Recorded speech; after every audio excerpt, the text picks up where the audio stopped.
Hi everybody, it's me. Welcome to Micro Videos. This is Dr. Kestler from Lorain County Community College, and I'm just reminding you all about masks.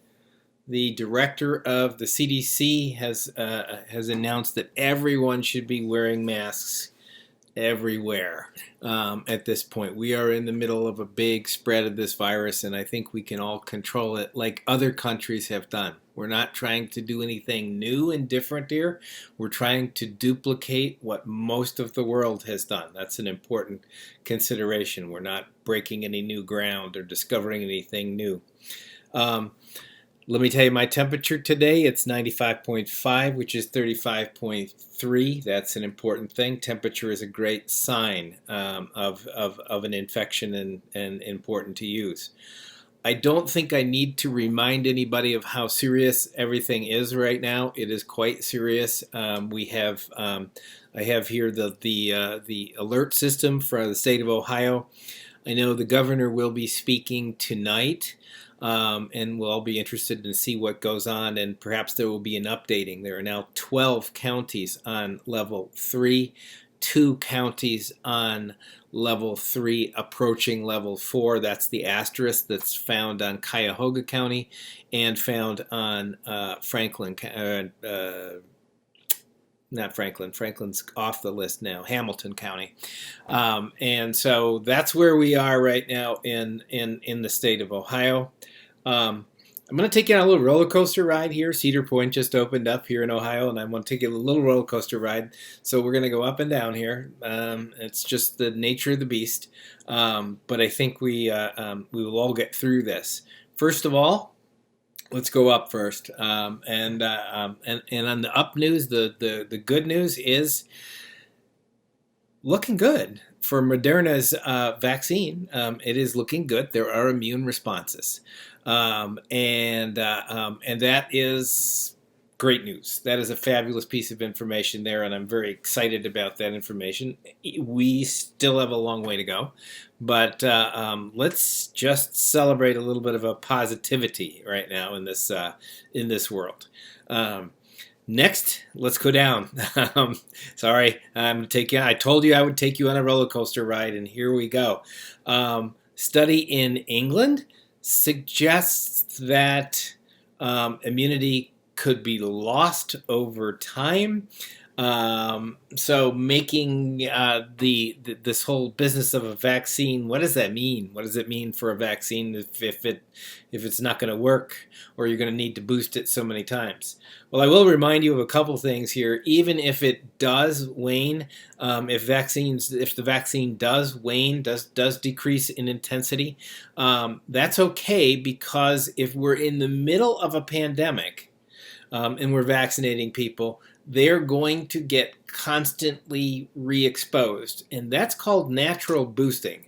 You know what boosting is? You got to get, by the way, speaking of vaccines, I want to remind everybody, especially for kids going back into schools this fall, and there are a lot, I can't begin to tell you the difference of what's going on in different school districts. Some are going in all the way, some are going in part way, some are not going in at all and staying home, and that's an individual county district decision, and sometimes maybe an individual decision, parent decision.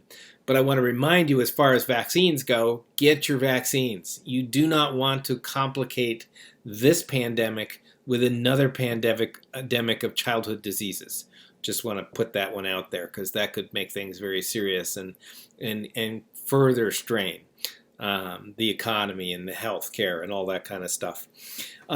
So getting back to this study, so it appears that neutralizing antibodies decline over time. That's what the study is all about. And I'll just show you one piece of data from the paper. My students and I are going to be looking at this paper later on this week in more detail. But if you look at this paper, we're looking at, first of all, I'm going to do a couple things here. We're looking at ID 50. Infectious dose 50, that which, and this is done in tissue culture, So we take the virus out of we take the antibodies out of the individuals, and we test it against virus, and we see how if we can neutralize. That's a immunological world. To neutralize a virus means that you block it, you coat it entirely. All of the spike proteins, all those little outer proteins on the outside of the virus get coated with antibodies, and it cannot be infectious anymore.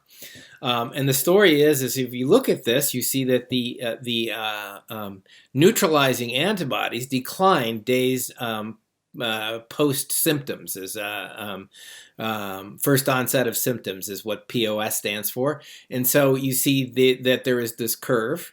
We were also looking at many data points here, and the data points reflect different severity scores.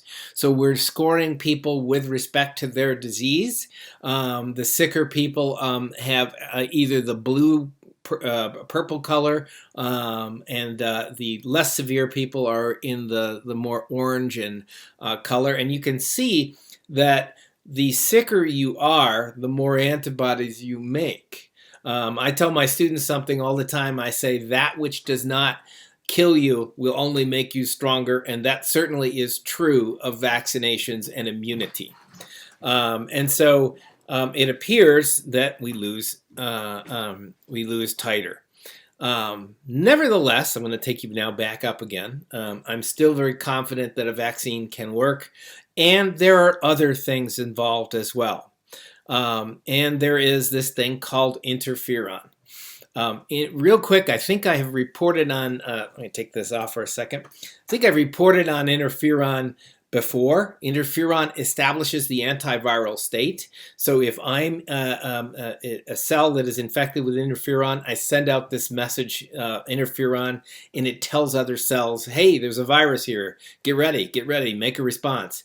And it is a response that occurs prior to antibodies, prior to T cells, all those kinds of things. And we are starting to realize that this might play a very important role in our ability to fight off this kind of viruses. I'm talking about coronaviruses, the ones that circulate in our population generally, the ones that are like the human, there's coronaviruses that we have every year. It's one of the things that we call a cold. And there's also SARS-CoV-1 and MERS, Middle Eastern Respiratory Syndrome. Those are other coronaviruses that infect humans, and SARS-CoV-2. So the question is what interferon does, and this little cartoon here shows you that once a cell is exposed, it sends a message, and this message goes out into the tissue to make immune kinds of responses. That's basically in a nutshell. And what we think might be going on is that people who are young or have a low virus dose, viral load is the amount of virus, but you'll hear us microbiologists love to use words that mean the same thing.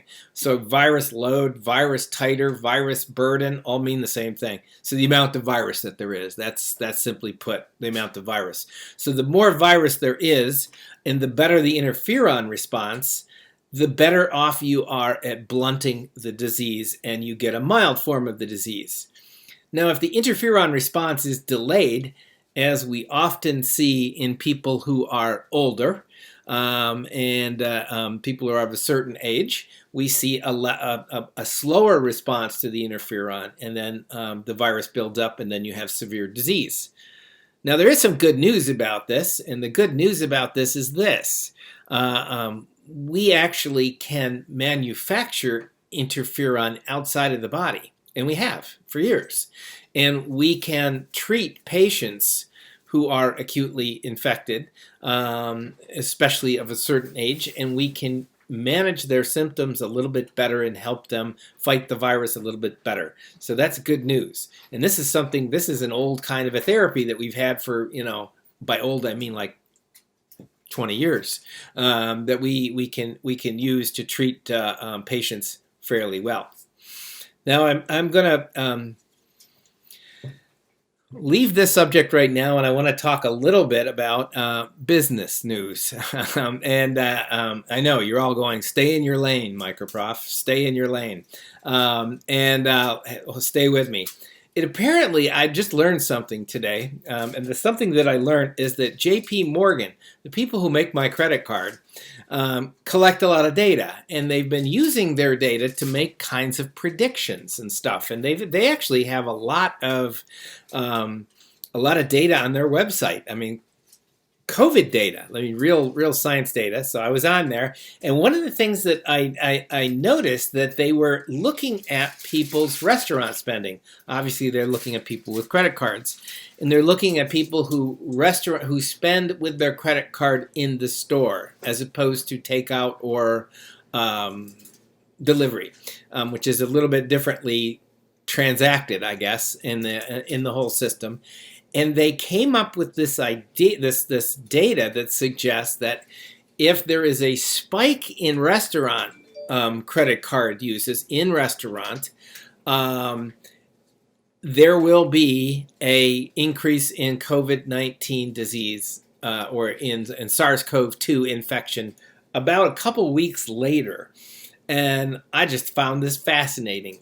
Now, that is an association. That does not necessarily say that eating at a restaurant did this. It just says that there's an association. There's a correlation between those two things.